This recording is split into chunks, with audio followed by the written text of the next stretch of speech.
been a golden afternoon, and I remember having the familiar conviction that life was beginning over again with the summer and summer.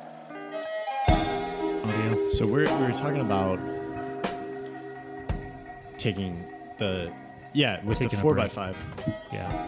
It feels like it's not entirely worth it to break it out unless there's like a project that And I agree. needs to be worked on. And part of it, I mean, I hate to say that, but and it is easier.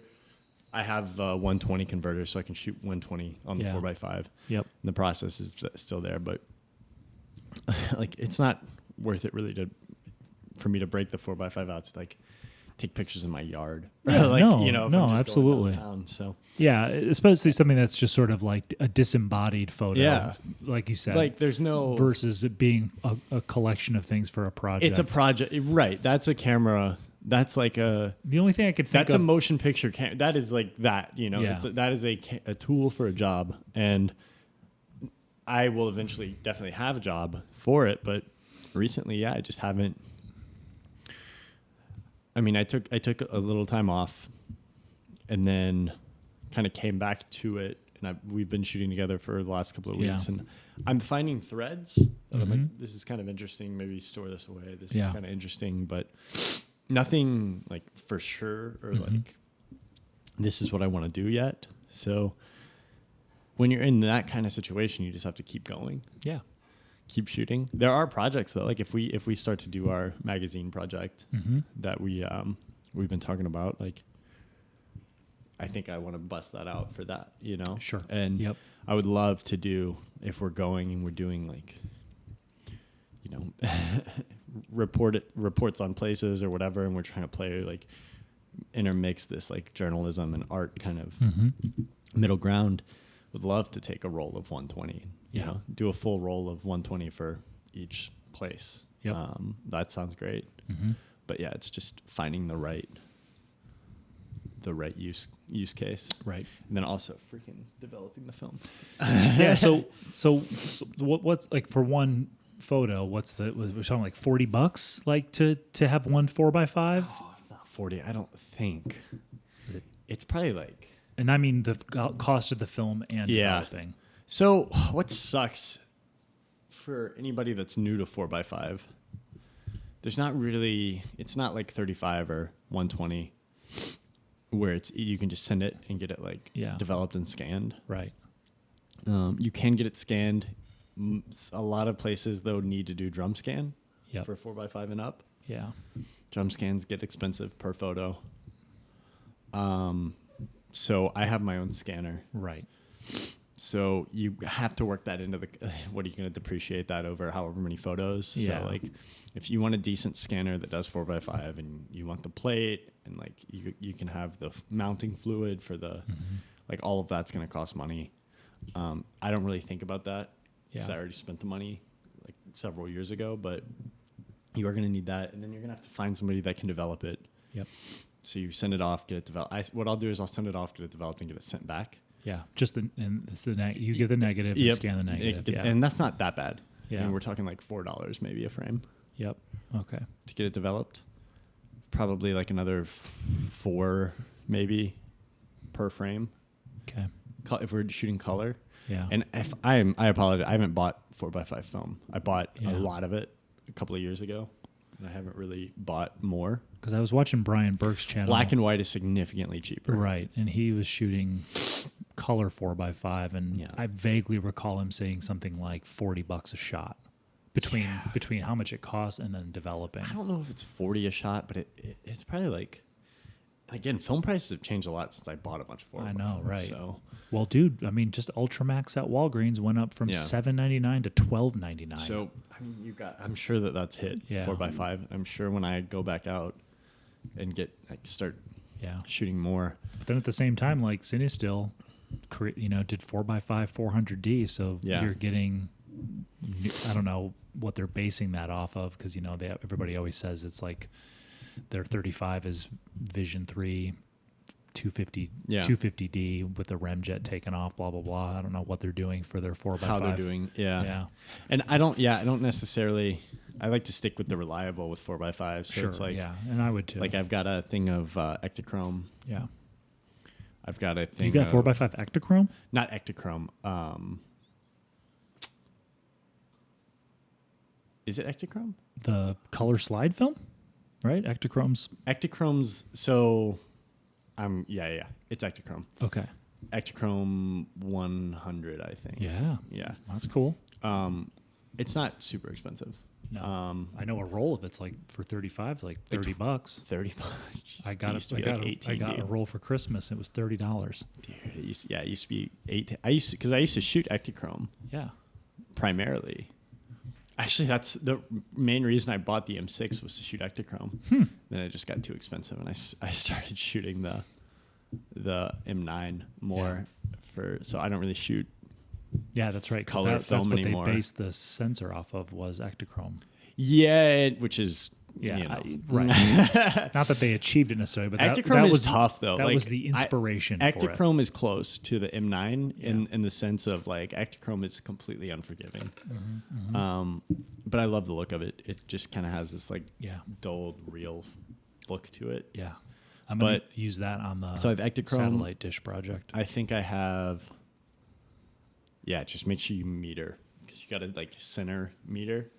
I'm hoping that with the F1, the metering in because it, with the circle and the line, I hope that's. You'll want to meter though, because if you just meter if you're shooting negative film, you're probably used to just metering the shadows or metering the shadows. And then bring them up. So meter the shadows, meter the highlights, and split the difference. Yep. Because if you meter the highlights. Yep. We live in Nebraska. Yeah. There's not a lot of overcast. No. So you're probably not gonna get too much success metering. Also, time of day becomes a little bit because we live in Nebraska and it's typically pretty harsh out. Yes, very harsh. So just shoot a couple rolls so you'll be fine. It's just freaking expensive. $30, yeah. And then it's 18 at Midwest to develop and scan. So it's $50 for a roll of Ektachrome. Which you are getting 36 exposures. Yes. So $1 some odd a frame is not terrible. No. But it's going to be a painful process to get there. But it's a great project film. And that's what I mean. For me, it's going to be a project film, not a screw around on Friday night at the park deal. I think so I shoot, I had Portra 160, I got Portra 400, then I got Ektachrome, and then I got HP5 for the 4x5. Yep. And I love the look of the HP5. And I mean, you know this, but like I have all that darkroom equipment and I want to get to a place where that is like, I would love to get to a place where I'm just kind of like cost maintained. Like I can develop my own stuff. I can scan it. I've got like a process and a place for that process to take place. Yeah. Because then I would primarily shoot with the M4. Yep. And then you have the M9 for digital. That's like my dream process. Right now it's a little hard because I'm sending stuff off. But the M4 typically only sees black and white film. I can shoot color in it. I just don't choose to. Yep. So most of my color is digital at this point. Yeah. And it's just it's tough to do the color 4x5 is so beautiful. Oh God, yeah. I mean, it's like you want to do color 4x5. Yeah. There's an attraction to doing black and white 4x5 because it's much easier and cheaper. But color 4x5 is just like, I mean, especially we're talking about Ektachrome. Like if you can do slide film 4x5, it's I mean it's like real. Yeah. It looks real. Like I know. I don't know how to describe it. It doesn't have any of the, it's like you get all of the beauty of looking at a film photograph and like the technical, like there is a soul to it. It's not completely clinical, but it's technically like very close to perfect as well. Yeah. And then it also, it just toes the line perfectly. Well, the only experience I've had of that feeling is some of the photography books that I've had, and most of those, the ones where I had that experience was 8x10 film, but it's on a page of a book. Yeah. And that's part of why I wish we had access to more photography exhibits or galleries where someone who is doing serious work with 8x10 or even 4x5 and 8x10 and 4x5 are close prints. Enough. Yeah. Especially if you're making like standard size prints. Yeah. Like I think 99 out of 100 people probably wouldn't be able to tell the difference. I would love to see at a gallery though a really large print where you're standing in front of it and you look like you're looking through a hole in the wall to something that's really there. Yeah. Yeah. And I mean, some of the best photos I've seen, it's like when you shoot 4x5 or 8x10, you have a good lens and you're shooting it on beautiful slide film. And yeah, you blow it up into a nice frame. Yeah. Maybe like 4 times the size of this. Yeah. Something big. The textures pop. Exactly. Like it literally in my head right now, I just have this image of like blue jeans, like blue jeans on a couch. Yeah. And it's just like, you can see you look at the texture of it and you're like, oh, those are perfect blue jeans. Yep. I don't know how to, like, it sounds ridiculous, but. No, I know. I had that. You don't capture that. No. In digital. And I know it's not as large of a print, but when I was going through Stephen Shore's book, when he first switched to 8x10 and like the motel rooms and all that. It's crazy because in that book. Like, how is this possible? And in that book, those are essentially contact prints. Yeah, right. So that is the beauty of 8x10, right? Is you've got, I mean, all of the detail is there. Yes, every bit of it. You can just, it's like you can see the photons of light. It's so weird when you look at it in a good way. And now I get it, like watching like the behind the scenes stuff of different photographers lugging around those 8x10 cameras. I'm like, I get it. It's worth it to deal with. It isn't, it is prohibitive in the sense of, I mean, you hear like, I don't know who's the most, I don't even think Stephen Shore really uses an 8x10 anymore. No, probably not. He's mainly like iPhone. I don't know how much he still shoots. Although he stopped in his Instagram. He stopped doing it. Yeah. I wonder how much he still shoots. But I mean, there's plenty of photographers out using large format. Yeah. But the one that you and I probably are most familiar with is Alex Soth. Yes. And he talks about this where he's like he doesn't really, I think it's interesting because I have like 2 relationships with cameras. Mm-hmm. I have like a personal relationship and like a working relationship. Yes. And I've tried to like wall these off before, but there's some cameras I have that are just like fuck around cameras. Yeah. I've got plenty of those. Yeah. Like I absolutely love the idea of just capturing memories on something. And it's easy and it's unassuming and it's just like slide it into a pocket and go. Low stakes. Yeah. Low stakes. But then I also have like a work mindset and, Alex Soth talks about it where he's like, I don't even break the camera out for anything. Yeah. Unless I'm working on a project. Like he treats it like it's a film. Yes. Like he has to do pre-production before he goes out. And then he's like, okay, we're doing this, this, and this. And I know he shoots 8x10 and he shoots digital medium format. Yeah. So, but yeah. Which I would like to try too. I'm like dying to do some digital medium format just to see what it looks like. The only time I've done, it's really nice, but I don't know. To really get the benefits, I think I can't speak for the Fuji cameras. Yeah. I have shot on a Hasselblad digital medium format though. And realistically, I don't see that much of a difference between that much. There's like the Hasselblad color has its own like absolute appeal to it. Like some of the photos that you talk about, that just looks so real. Yeah. Hasselblad kind of nails that. Yeah. But some of the like Sony 35 sensors honestly get pretty freaking close. Yeah. So like, maybe you can't zoom all the way in but I don't know.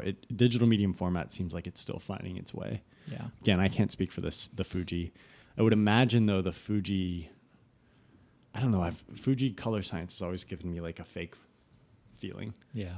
It just doesn't feel of the world. Synthetic a little bit. A little bit. And I'm probably going to get a little bit of I don't mean that as a slight to Fuji, but for me, not for me. Like it just always has Matt's determined to kick that camera. Just twice. I've always gotten a bit of a fake. Yeah. Just something. There's something about it. It's just barely perceptible. And this is crazy to say, I have, other than from my Fujifilm Digicams, I have never looked at a Fuji mirrorless DSLR medium format. Never seen an image like a raw image off an SD card. I know a lot of people that love the little Fuji X100s. Yeah. I've had 2 X100s. Yeah, both times they kind of. I had the X Pro. Mm-hmm. I know plenty of people that swear by that thing. Just not for me. Yeah. I know plenty of people that swear by the medium format. I don't have any experience with it. Yeah, I want to try one. Yeah, I'd be interested if Fuji wants to. No, I'm just kidding. even if it's one of the older ones, those are still going for $1,500 or so for a body, from what I remember. And then, of course, lenses on top of that adds quite a bit. But I just want to try one and see what I think. I think though, like the gist of it all is just some realizing what you're trying to do and then matching the tool to that. Because the 4x5 sits up there most of the time, and I probably need to break it out, make sure I kick the rust off of it. But do you have a 120 camera? I know that you have the adapter with the 4x5, but do you have something that's... Yeah, I have an adapter for it. I don't have a medium format camera. Okay. Honestly, I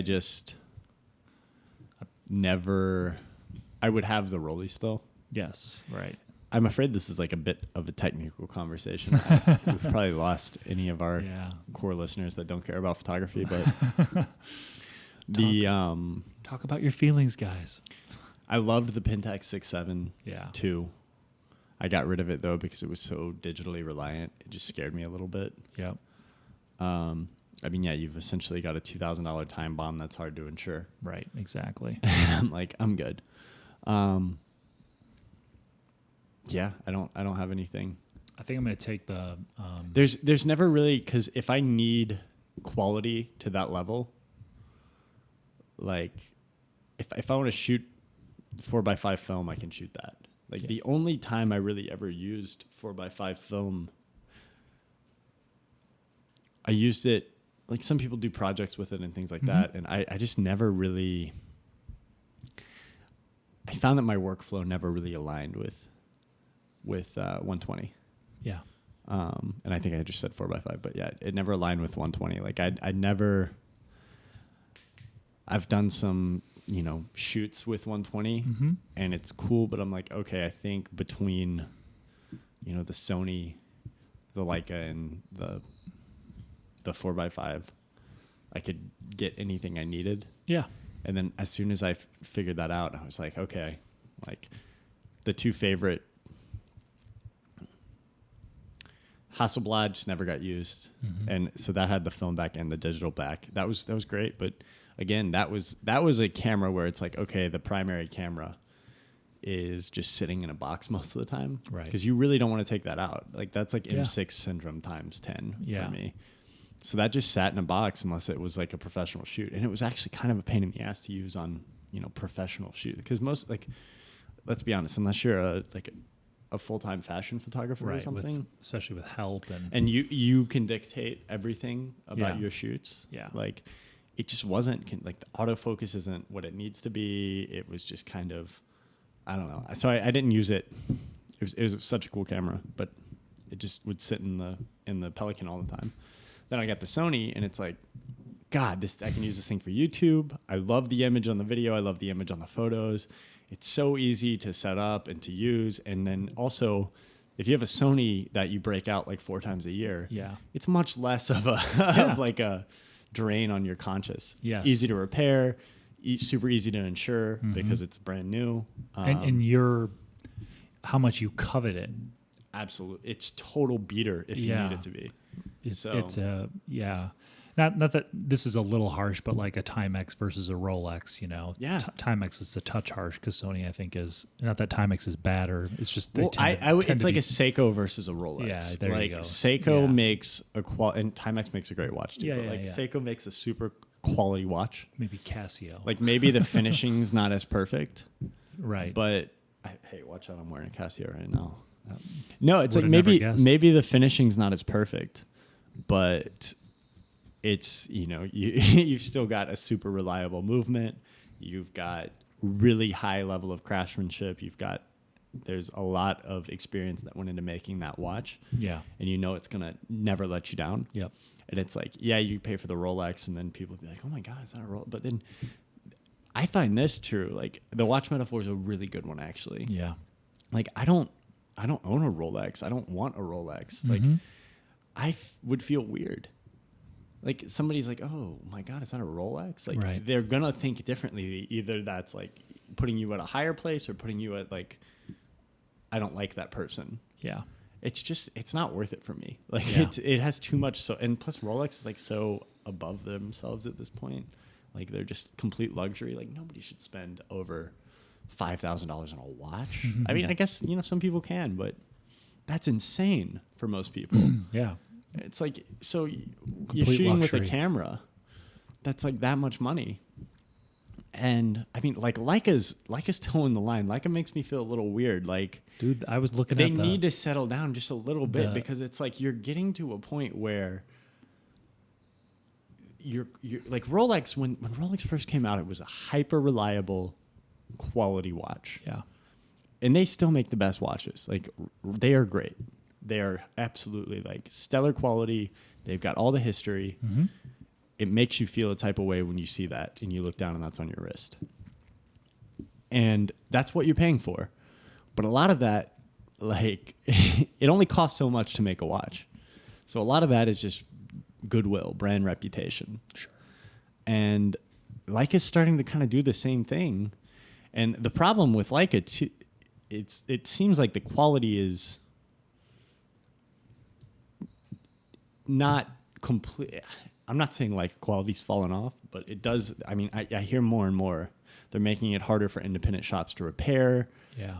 There's just some moves that are being made where Leica is kind of, they're doing a bit of the Rolex thing. They're leaning into luxury, what has happened, consumer-driven marketplaces, especially since photography in general has gained some cultural prominence because of social media and YouTube and all that stuff. I think that's helped create a resurgence for the Leica brand because people started getting Leica cameras inexpensively, and obviously that, you know, fueled. But it's like the reason that Leica is so freaking great, and the reason Rolex was so great, is because it's like Rolex was a watch that you could buy, and confident. Yeah. The moment you bought that watch, I'm going to hand this down to my son, right? And he's going to hand this to his son. That's right. Or daughter, and you know, to their child. Like it was a watch that was going to last for generations. Yep. The M4 is 50 years old. That camera is a solid brick. Yep. You know, I got it serviced. It works amazing. It's flawless. Like that's what was so good about a Leica camera. And that needs to be the focus. Yeah. And like mark it up a little, but don't, like, nobody wants to spend $10K on a camera. Dude, M11P, I was looking at those after watching a couple videos. It's $9,500 without a lens. I'm like, I guess they expect a lot of, like, that needs, in my head, like, that's like $5K max. I understand inflation and things like that, production costs, but $9,000. that's insane. I'm like, who's gonna, like, I know a lot of people do it, but that is, for the typical person, like, why is that a level that they're making unattainable? Like, what was great about Rolex at a point was it was attainable. Yeah. And as soon as it becomes unattainable, it just becomes a thing for rich people to flash how much money they have. Yeah. And it's like, that's its own product segment. But like, I hate it that you have these products that gain a reputation for quality and like luxury quality, sure, whatever, but quality, performing, a great tool. And then they're like, actually, you know what? We're just going to go serve this luxury market. And they forget about where they came from. And the luxury market is the most fickle market. Yeah. So once you start to serve that, you're serving something that's probably going to go away at some point. Yeah. Like they're going to move on. And so, yeah, if you've lost all the people that actually, you bought a Leica because you could take that thing to war and come back with it. Yeah. Yeah. Like now it's just a status symbol. I mean, I blacked out. And that's another reason why I hated the M6 so much is because it drew attention. Yeah. Even the M9 does a little, but I've blacked it out completely. And I just, well, we were in the old market last year, and I saw a guy had like a, and forget me if I get the model number wrong, but it was one of the older M series. It was like the 3F or something like that from the early 50s. And like, I just knew it was a Leica, of course I went up, it was that. And that was one that they had an estate sale like a few weeks earlier. He didn't buy that one, but there was one at an estate sale a few weeks earlier. This is at the farmer's market. I remember this. Yeah. And I chatted that guy up a little bit because I was just curious about how he got it or what what the deal was. But yeah, it draws attention and a little bit of the rarity of them, especially around here. Even though there are a few people we know who shoot with Leica cameras. Yeah. And, I have a Leica, but it's like kind of a joke Leica, the X1. But, at the same time, it's also, well made and feels substantial and all that. Yeah. But I will, certainly eventually pass that one along and try to get something else. But,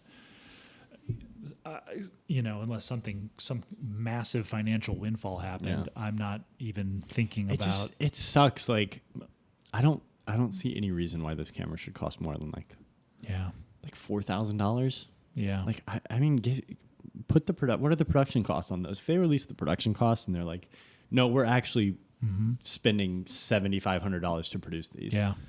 Which, if they did, that's a little crazy. Yeah. I don't know very much about camera production and what the supply chain looks like and things like that, but. Well, and then the fact that they're hand built, and who knows, what the labor costs are to have those. Yeah, but I don't want to like justify it. Like, it just seems a little ridiculous. Like, yeah, it seems like they are. I mean, Rolex is releasing watches, and you can't some of the new releases you can't even get unless you have like a intimate relationship with an authorized dealer or something. Yeah. And it's just turning into status symbols. It's turning into something like have and have not. Yeah. And that's disgusting. And like, it's really turned modern Leica off for me. Like, I had the SL2S and I sent it back because it was just like, it was the nicest soulless camera I've ever owned. Interesting. Like, it was a solid hunk of metal. Yeah. I loved it it worked. You use it with when did you have that? Probably right before I got this. So before I got the Sony, I got the Leica SL2S. I don't even remember. I don't even think I saw it. I was going to use, it was a very short, it was like a 2-week thing. And I was going to use that instead of getting a Sony. Because I was like, I had faith in Leica's quality. Yeah. And then I had a conversation with a guy who repairs M4s. Yeah. And he's like pretty well respected in the repair community. He was just talking about some of the things that Leica was doing with the independent repair shops and how they were kind of like part shortages and things like that. And then I started shooting with the camera, and maybe it was influenced, maybe it wasn't, but I didn't like the photos. The photos just like the color was weird to me, and I don't like to mess with my stuff that much. I don't like to play around. Like, I like to, I don't know, you can do presets but I didn't like it. It didn't really strike me in any kind of way. Yeah. And the video capability was cool, but it was fine.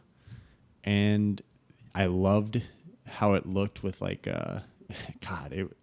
the real sweet spot is like that camera with like a 50 millimeter manual lens. There's just like something magical about how that feels. And I was like, that's really cool. And, but yeah, I mean, it didn't do anything for me. It was just kind of like an empty camera. So I shot with it for a couple of weeks and sent it back and got the Sony.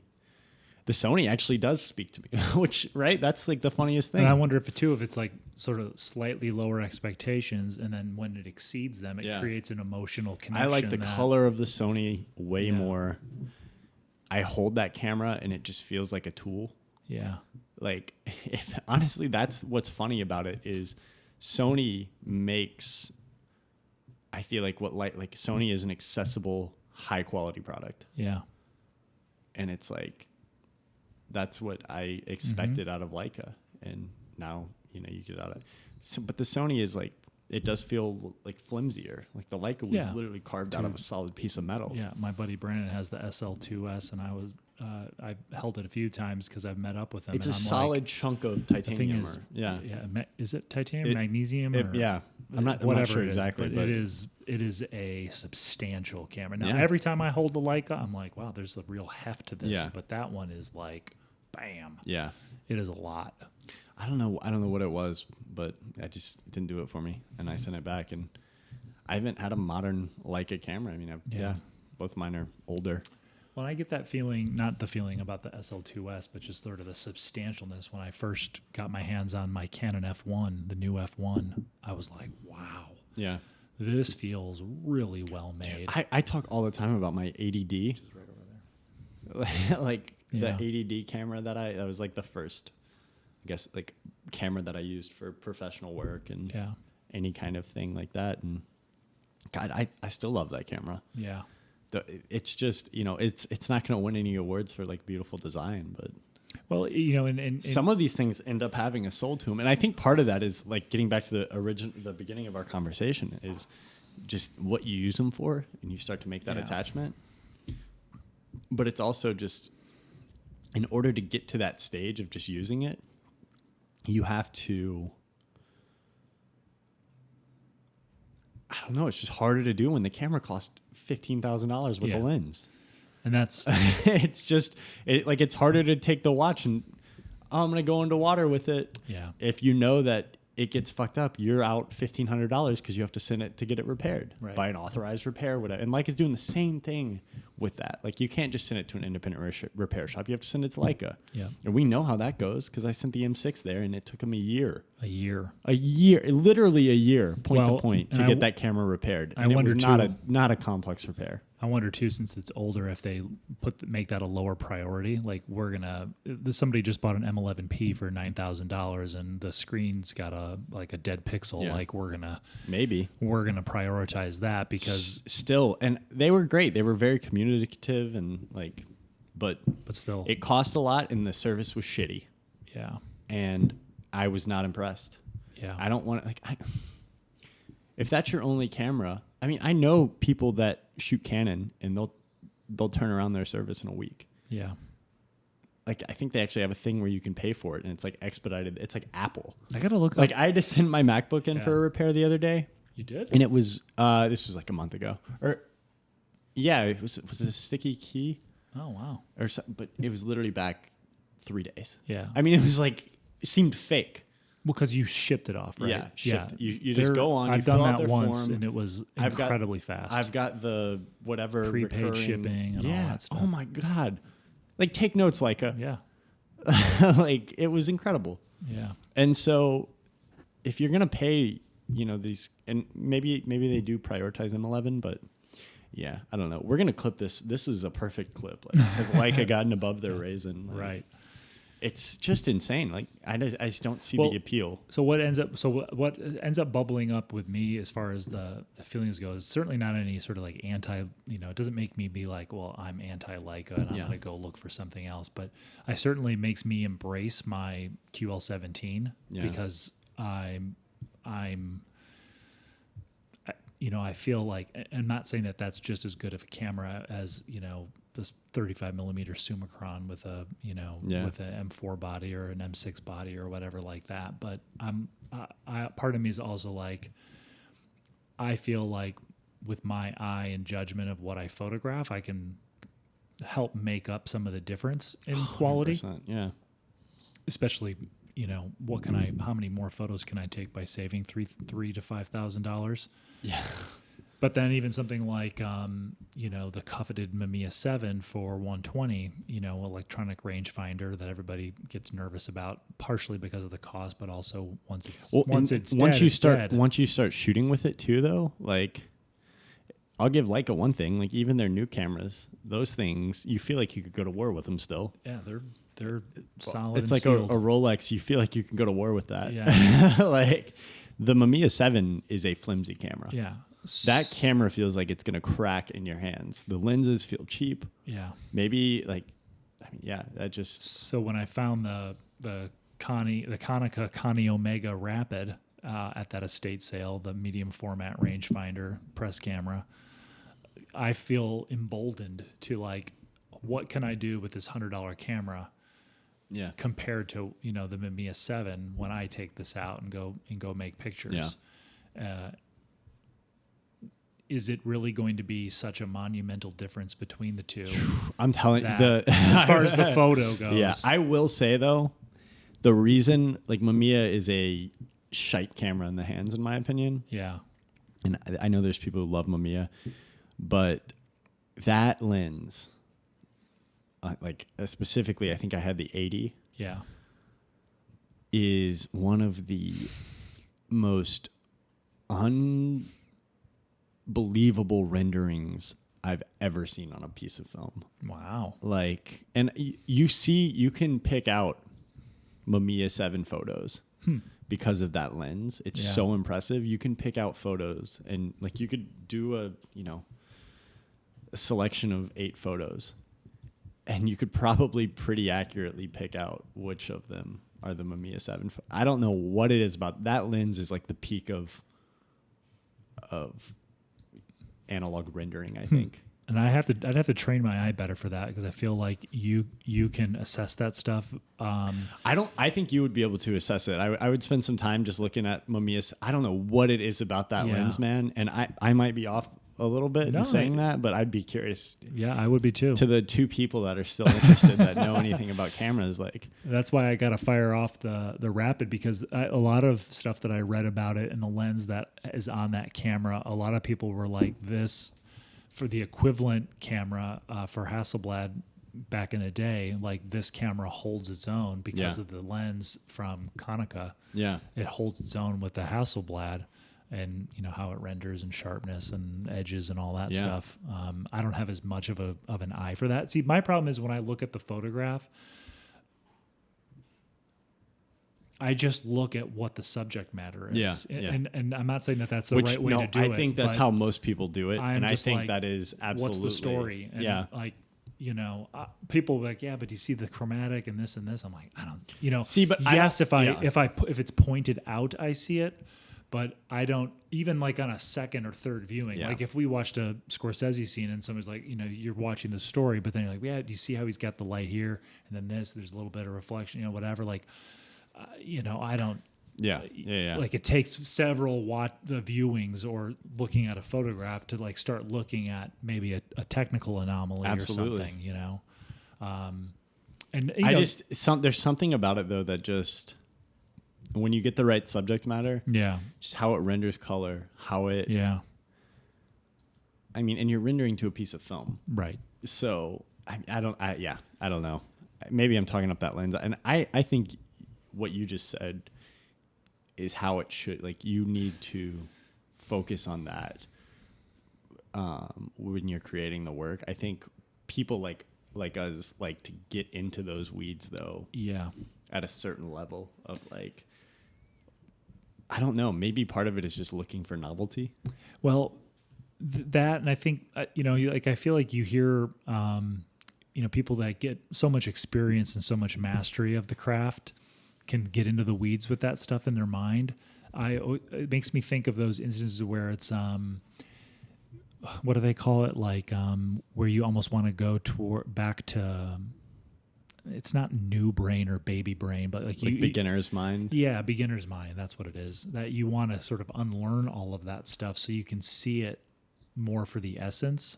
Now I'm looking at stuff because of inexperience, I have not shot on all these different lenses and cameras and shot film and done this and really looked at the details, side-by-side comparisons, done testing, like what does this lens render? Like literally take the photo of the same thing with two different cameras side by side and really try to, like a camera test from PT, right? Like how like that kind of level of what does this image look like? Great video. Great, phenomenal video. Yeah.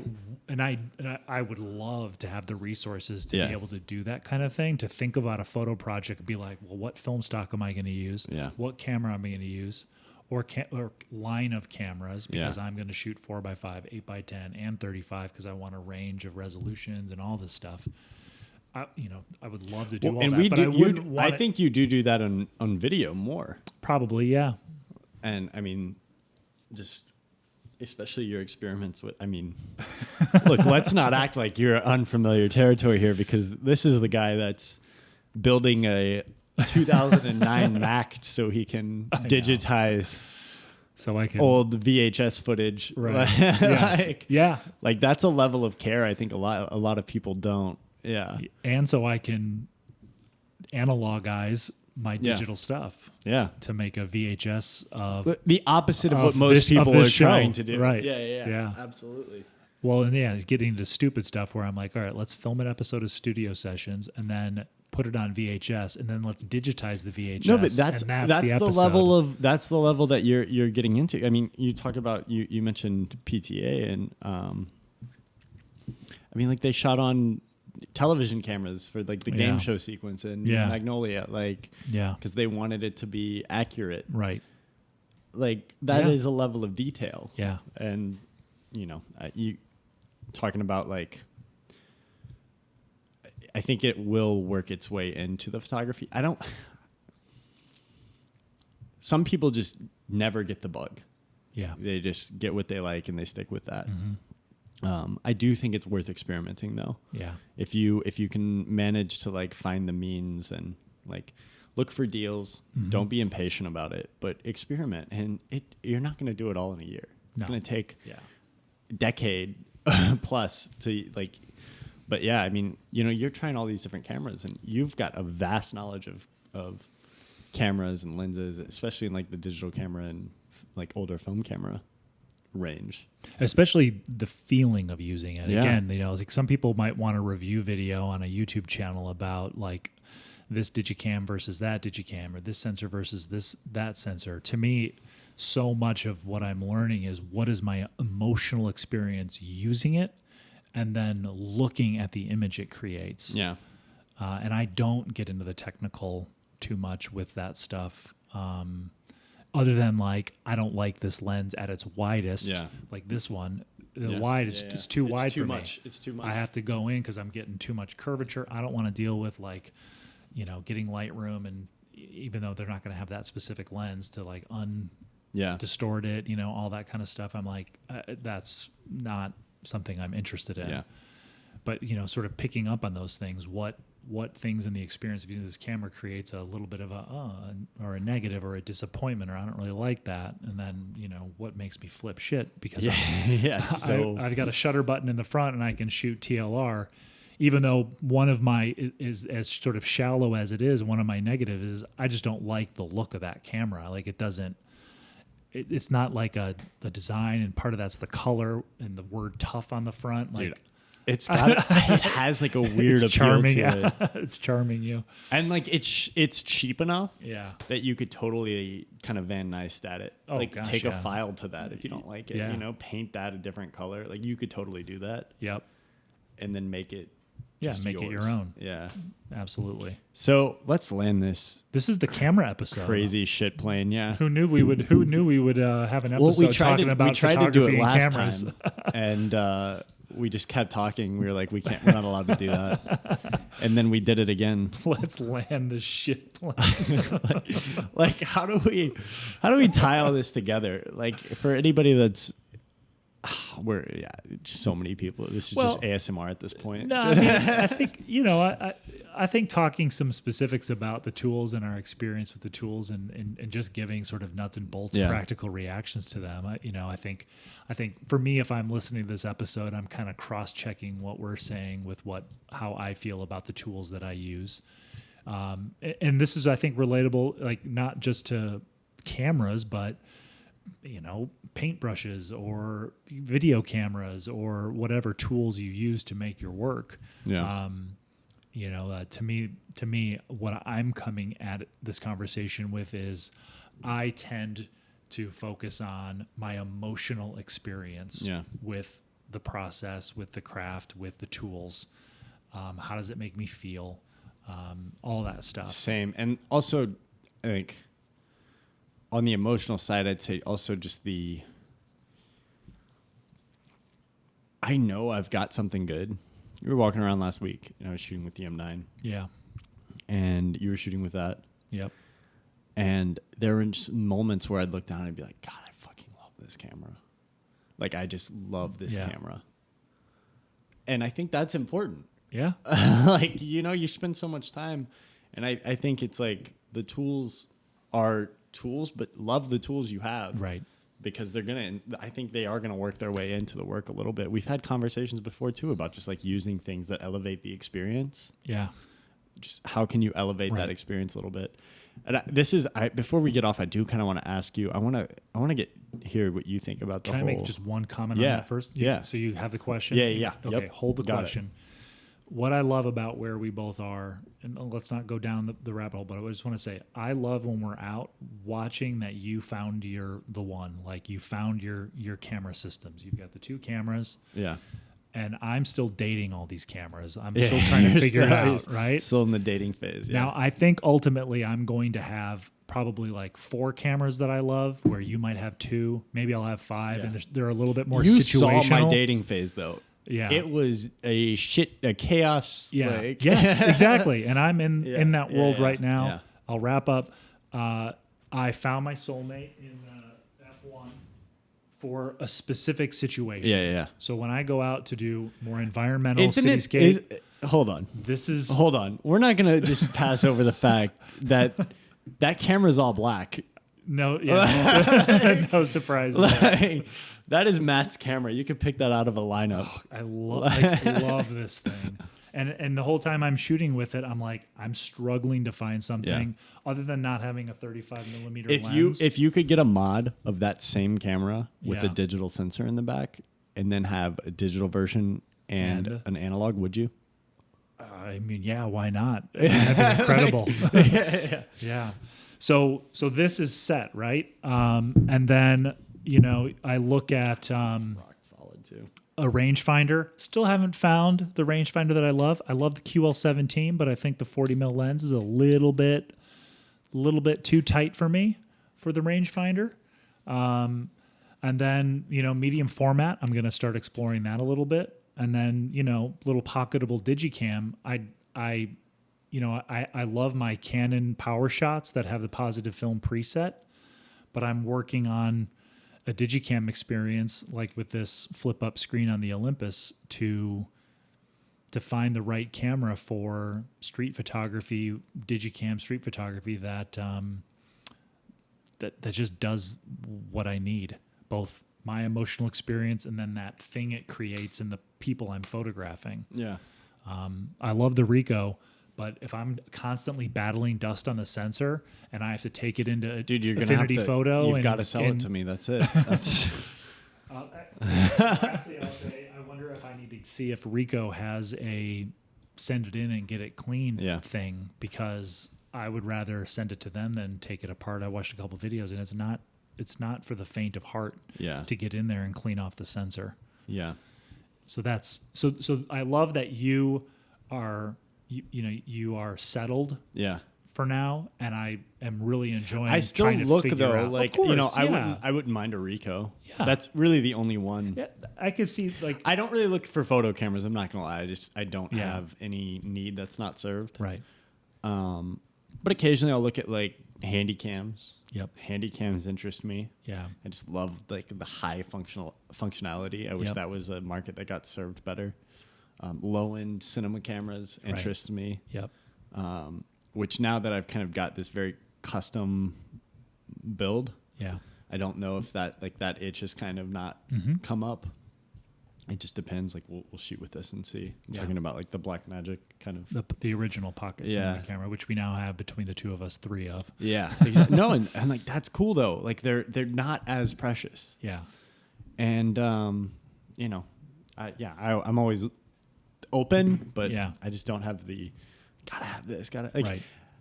I know this is something, and I fight with this constantly because I always tell myself like you just gotta find the right one.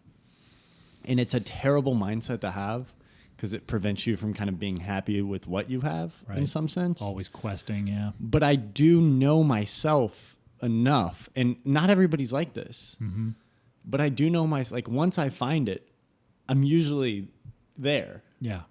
Like it's happened to me with, you know, every important thing in life. Like you're questing until it's like, oh. Yeah. And some people don't have that, and some people do. So I think like the key is to know yourself. And if you're just always questing, one, you can either buy into that and just enjoy the journey, enjoy the quest. Like, hey, this is just, or just be like, you know what, I'm just gonna make the most of what I have. If that's the more financially responsible or whatever. But if you're somebody who knows like, once I find the right one, I'm there. Yeah. Then try to find it. And you know what, that'll change. Like everything will probably. I don't know, that M4 is going to outlive us and our kids' kids probably. Yep. But so the question I had for you is we were talking about elevating experience. What is your take on like luxury goods? Like where do you draw the line? Like what is, because we both like quality products, I think. And we've talked about products and like consumerism and all of these things. And I think this is like an interesting topic to explore. Like where do you draw the line? Like what do you, I mean, you've got a $10,000 desk set up, if not more, like. Yeah. And I splurged on like, you know, just the studio display, which, you know, you could argue is a luxury monitor. Even though they have one that's even 3. You shoot your live streams on a 3 times camera. C300. Yeah.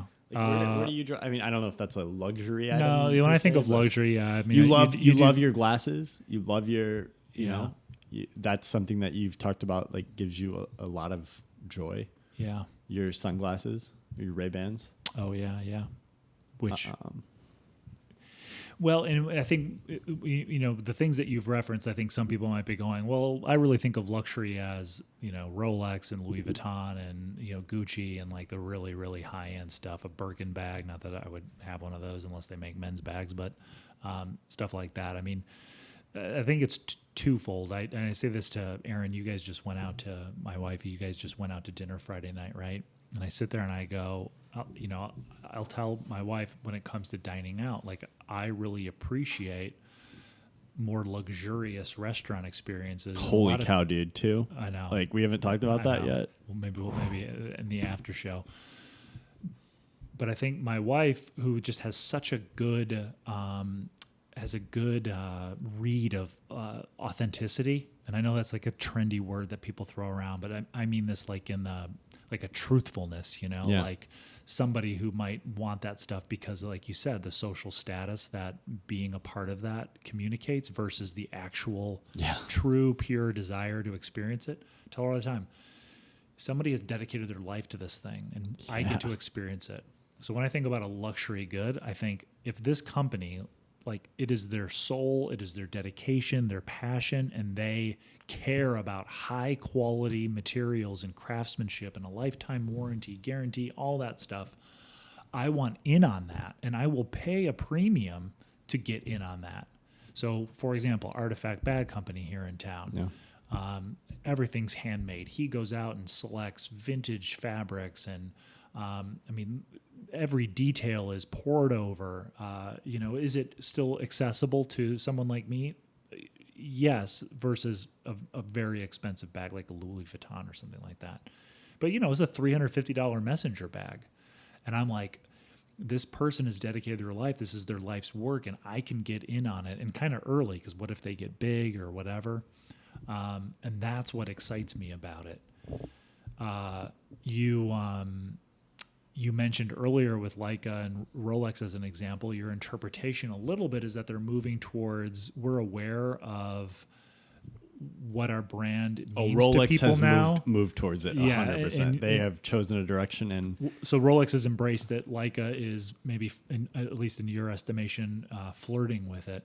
And I'm not quite as aware of that to comment yes or no, but but then people that are looking at a luxury brand or something that's really expensive because of the status that it has with it, and what it communicates to the outside world when they walk around with it. I am definitely, more along the lines of what that mission is, what that connection is to caring so much about what you make, dedicating your life to it, and I want in on it. And you tend to find those people making things that are more expensive. Yeah, it's a $200-300 dinner. Yeah. It's a sommelier who's dedicated their life to understanding wines, knowing what what's the difference between tree bark and and for me it's the experience of that. It all sounds fancy and bougie and all that stuff, but at the same time I am happy to roll up through the McDonald's drive-thru and grab a large fry after we do Friday night photography. I don't, and those are the people I like most. Like when you meet a chef who's 1 minute having strawberries flown in from Japan that are $300 a pint, but then he's talking about his favorite breakfast at Waffle House. That's most chefs, right? It's after they're so sick of it, after the end of the day they're going to get. That's the irony, right? They're going to get McDonald's and a cigarette. Yeah, and it's where do you draw that line? Do you have, because that's what I'm trying to find. That's the question I keep asking myself. It's getting to a point where the idea of some of these things is embarrassing. Yeah. Example? I mean, the Rolex. Yeah. I always thought it'd be cool to have a Rolex, and then I had such respect, and now I'm getting to a point where I'm I don't know if I would ever want that. Yeah. Because of the baggage that it carries. Yeah. And there's an entire segment of the population that doesn't see that as baggage. Mm-hmm. But that's I don't agree or, support what that stands for in a lot of ways. And I don't want Leica to become that. Yeah. Because I really do love what they've made in the past, but I see that. So I'm where do you draw that line? And I think there is an answer here of there is a point where how much does it cost to produce the product? Right. And then, maybe you charge 3-4 times that production cost because of the years of experience, because it's got a lifetime commitment, because it is. And that's where it's luxury. Yeah. There is a lifetime behind this. And it's okay, that's, the last couple episodes we've been drinking whiskeys. Yeah, right. And it's some of the best ones are kind of in that middle range where it's it's not the cheapest. But it's not a Macallan 35. It's not $30,000. It's exactly. It's not, and it's not even $200 a bottle or something. It's like $50 to $70 a bottle or something. Yeah, and it's so you've got the decades or centuries of experience, whatever. But it's so where does that line? I think it's, and I'm trying to find this out myself. To me, it's just a gut check. It's almost on a case by case basis. I love what you said about Aaron of just authenticity check. Yeah. Because we went to this bagel place. What was it called?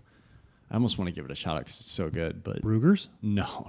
Bruegger's is great. Love Bruegger's, but it's an Omaha place. Oh, okay. It's the bagel old bin school or something. One. Yeah. Oh my god. They've been around forever.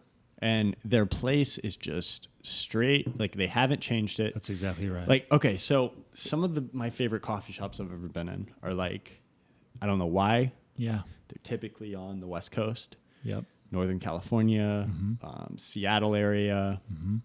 But you go in and you feel like you're stepping into the 90s. Yeah.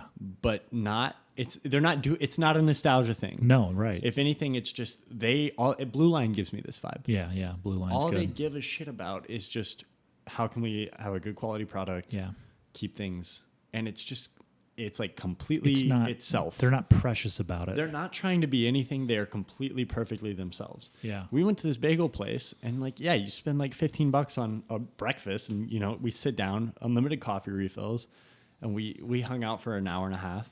Yeah. And it's just perfect. Yep. And that to me is just as great of an experience as going to, you know, the restaurant the night before and having this meal by this chef who is committed their entire life, because both of these are it's a product of somebody who's committed their entire life, and they're not trying to be, it's great when you feel like they're not trying to pull something off. Like, I think they're not trying to pull something. They're not trying to, and it's not coming from ego. You. Yeah. There's something about it where it's just this is what I do and here it is. And like with Rolex and now with Leica, it feels like they're trying to there's some bullshit. Right. It's just, there's bullshit involved. You know, even company ego, like, oh, well, we're big shit. So it's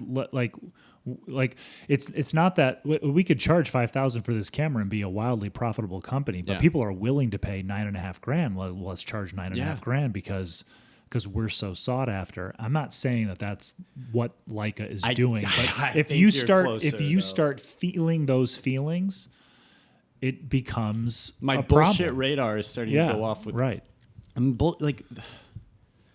it is, the value is just what somebody's willing to pay or what somebody's willing to give. Like, that is what value is. So you can't really make an argument in that because there's a market out there. Yeah. But I don't know. Just like, cut the shit. Right. Be yourself. Yeah. Like, what is the product? Yeah. Like, the bagel place isn't trying to be right. Oh, we need modern furniture. It's just perfect. Mm-hmm. And you know, that was the first time we'd been there. We felt like we discovered a hidden gem. Yeah. Unbelievable. Like, we're going to go back over and over and over. And they were perfectly themselves. There's plenty of restaurants in town that we go to, and I'm just like, okay. Like, they were trying to just bullshit. And most of that stuff goes away eventually. But that's kind of where I draw the line of like artifact bags. They're just trying to make great bags. Yep. You sell them for as much as they need to be sold for. Yeah. Because you got to have a profit. You have to have a profitable company. Right. You're trying to run a business, but there's not a lot of bullshit. There's not like Louis Vuitton. You mentioned Louis Vuitton. I feel like a lot of those brands are just like bullshit now. It's just more about, can you get in this magazine or get on this celebrity rather than just making something that's worth making. Yeah, you're sort of you've bought into your own hype, and now you're doubling down on it with that being the leader in your hierarchy of intentions. 100%. To relate it back to what I try to. No, I love that. Yeah, and we're not going to go on this rabbit hole because we're beyond where we should have wrapped up. But you know, to me, I think about that. That's my litmus test too for working with brands on my channel. And, you know, the trip to Poland, like, I got to meet the people there. Cut the bullshit out of it. And not that I had concerns about motion VFX being, into themselves or whatever, but then you meet the actual people making it, and you're like, oh, you're just like me in the sense of you're leading the making of the thing from the right place. Yeah. And same thing with Lens Distortions, partnering with them. I mean, I've talked to Craig numerous times, and it's like they are not going to compromise on their core values, and they are making things that have to pass that test of like what Artifact Bag thinks about, what Patagonia thinks about. So it's like typically the best, and this is just something that is interesting to me. Typically the best products, and I'm not saying this is always, and this is product in terms of it's not just a tangible item. Yeah. But they're just there. Yeah. There's no, well, you can get a discount if you do this, but then there's also this, and then there's this. Like, it's just, this is how much it costs. It's here. You can get it anytime. Right. Readily available. This is how much it costs, and it's here. Yep. There's no promotional tactics, or there's no like, well, you got to be on the wait list, and we're only doing this, and Yeah. The best stuff is just, you can get it anytime. Yeah. it's if there's something wrong with it, we got it. Yep. We'll fix it. Yep. And this is how much it cost. Mm-hmm. Do you do sale? No. Yeah. This is how much it costs. It's there.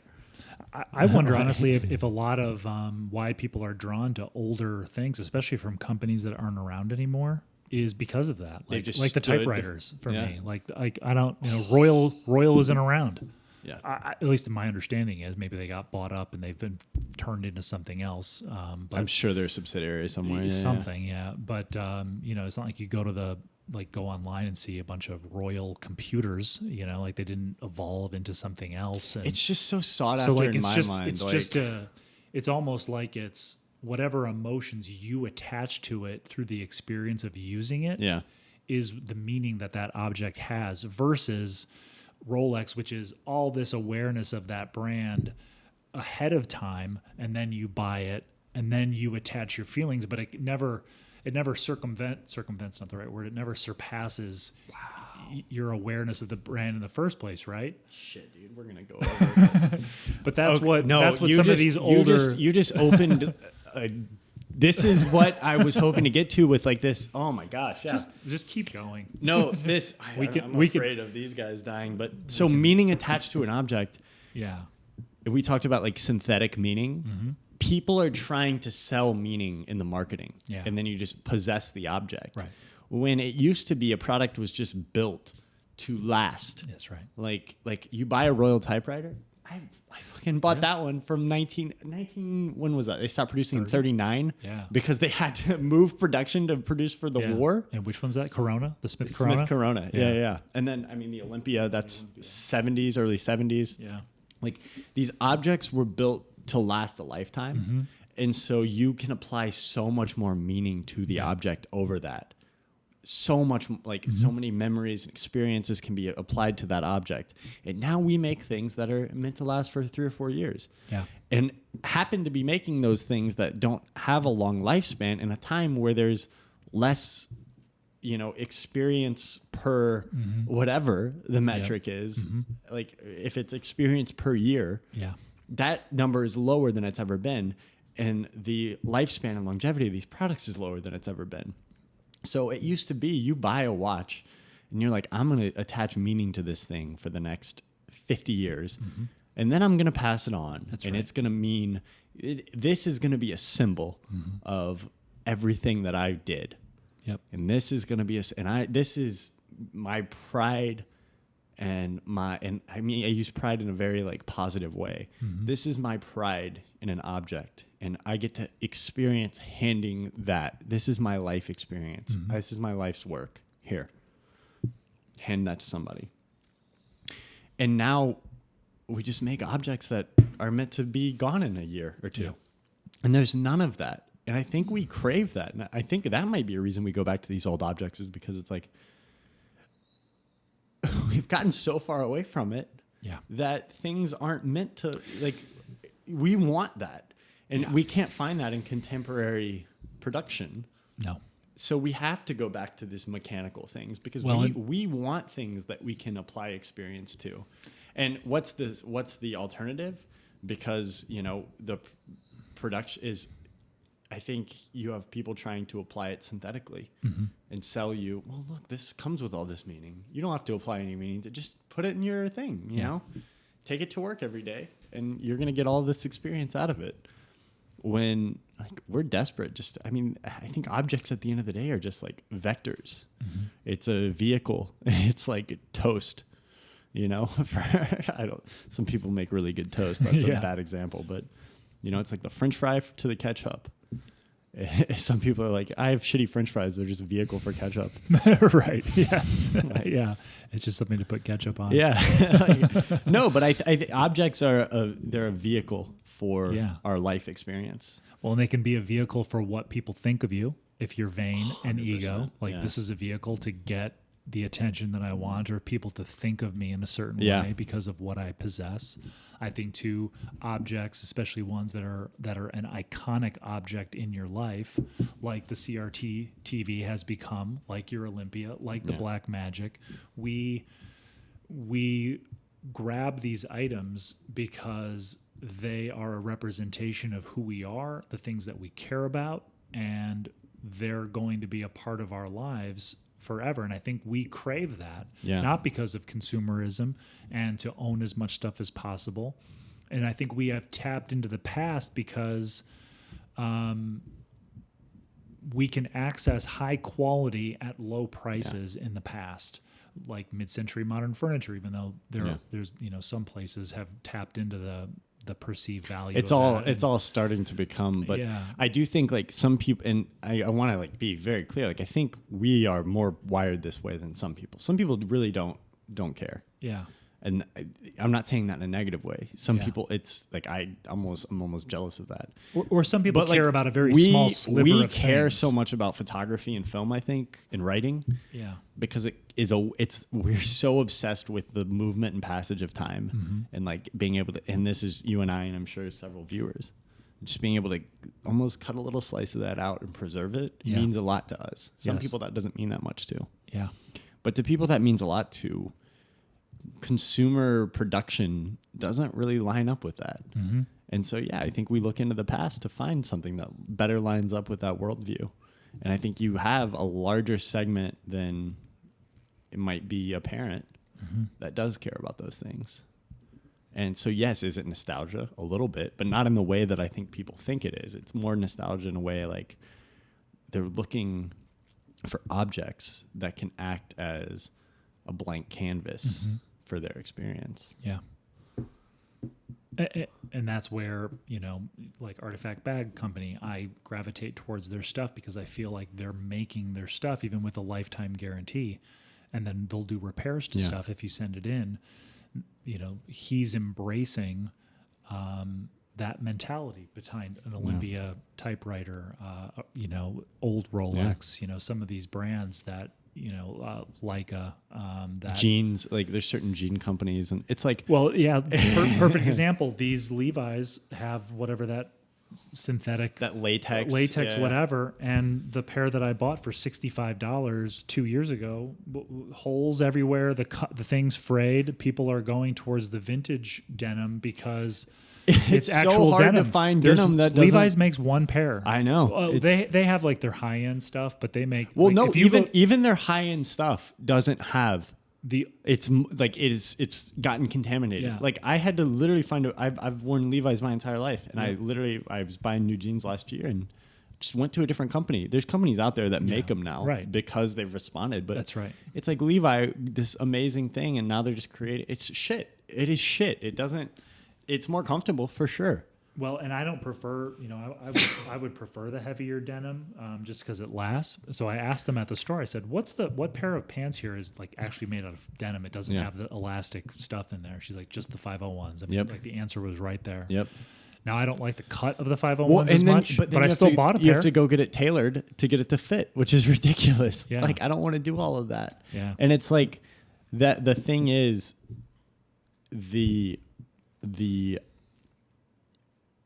some people are going to be fine if their jeans wear out in a year. They'll just buy a new pair.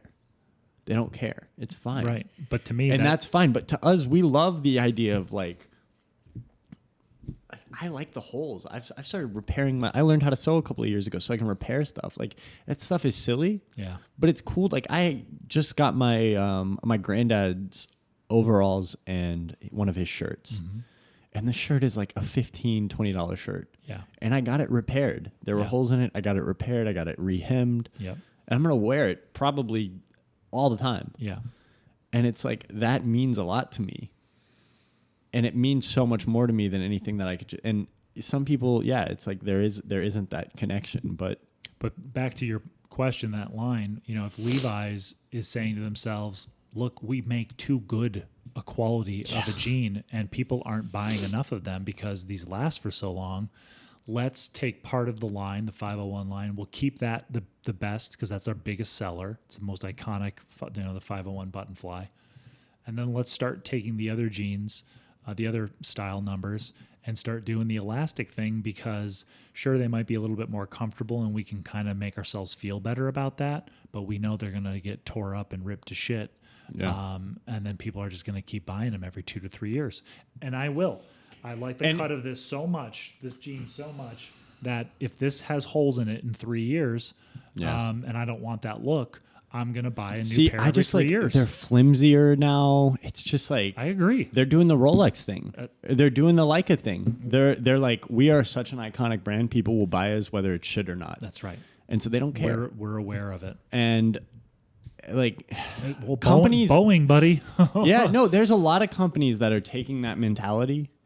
And their profits are going up, and their shareholders are probably very happy. But at what But cost? that is not going to run. That shit's not going to fly in the long run. No. I promise you, that shit is not going to fly. It might fly for 20 years. And Boeing is finding out right now. Eventually it starts to fall. The sky starts to fall, the plane falls out of the sky.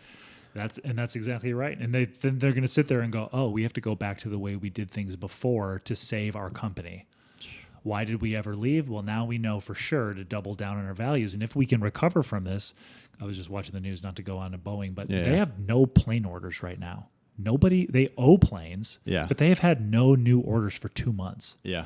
It's so bad that these airlines are like, we're not going to order planes from you because all the whistleblowers, all this stuff. So like, well, and I'm sure they've got like a massive bill to pay to all of these hitmen.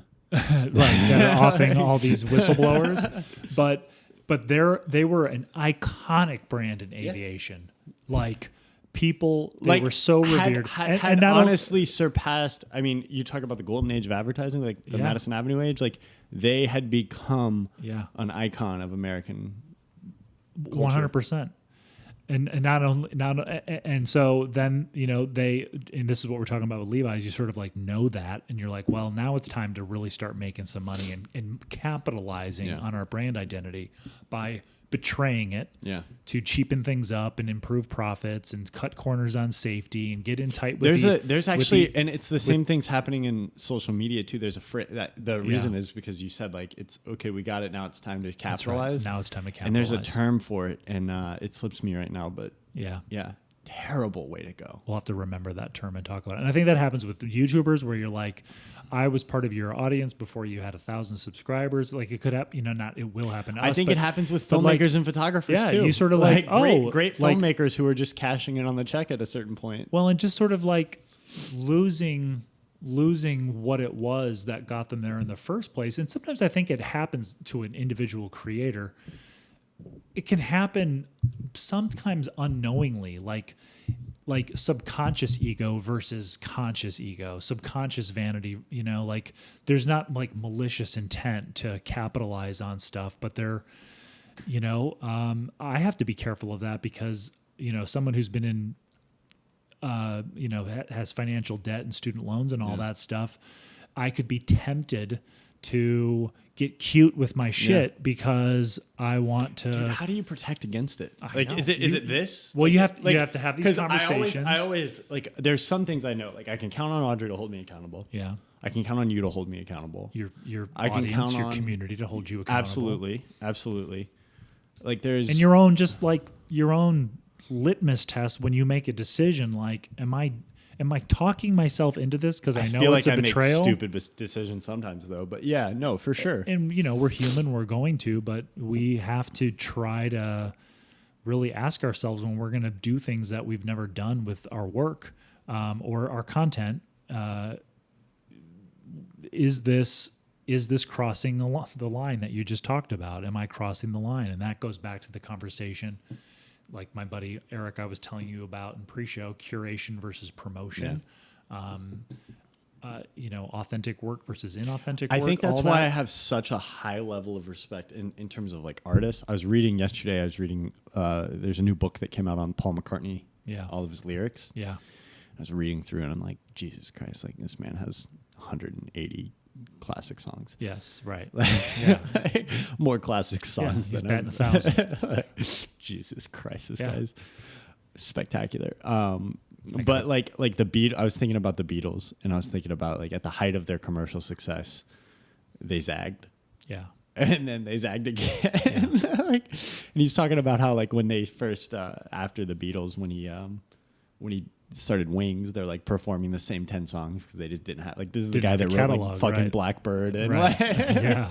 and he's like, yeah, he's just like, we're performing the same 10 songs in like a high school gym. Yep. And I'm like, just the first of all, the humility Mm-hmm. to know that you're not a superstar, you're just an artist, and you're like, the only thing that you contend with is not the audience, but it's the process. Yeah. That is amazing to me. Dylan the same way, right? The height of his popularity as like the greatest conscious folk artist of in the world, breaks out the electric and causes a riot. Yeah. Like that's it. Mm-hmm. That is what it means to do the thing. Yeah. Can't be like, you never become a victim of your success. How do you fight that? And you know, it's like, you can buy in, you can Rolex it. Well, and I know there's plenty of people that love Rolex that I'm going to catch. But I think, it's the thing that comes up on this podcast all the time, art and commerce. Rolex was art. They were artists, and then they got into the commerce too much. Yeah. Well, and it's like, oh, but it just cost that much. Like, no, like look at like, there's Grand Seiko. Grand Seiko is like this little ignored, it's like the highest level of Seiko watch. Mm-hmm. And I mean, some of the stuff that they're doing for like under $10,000 is, like spectacular.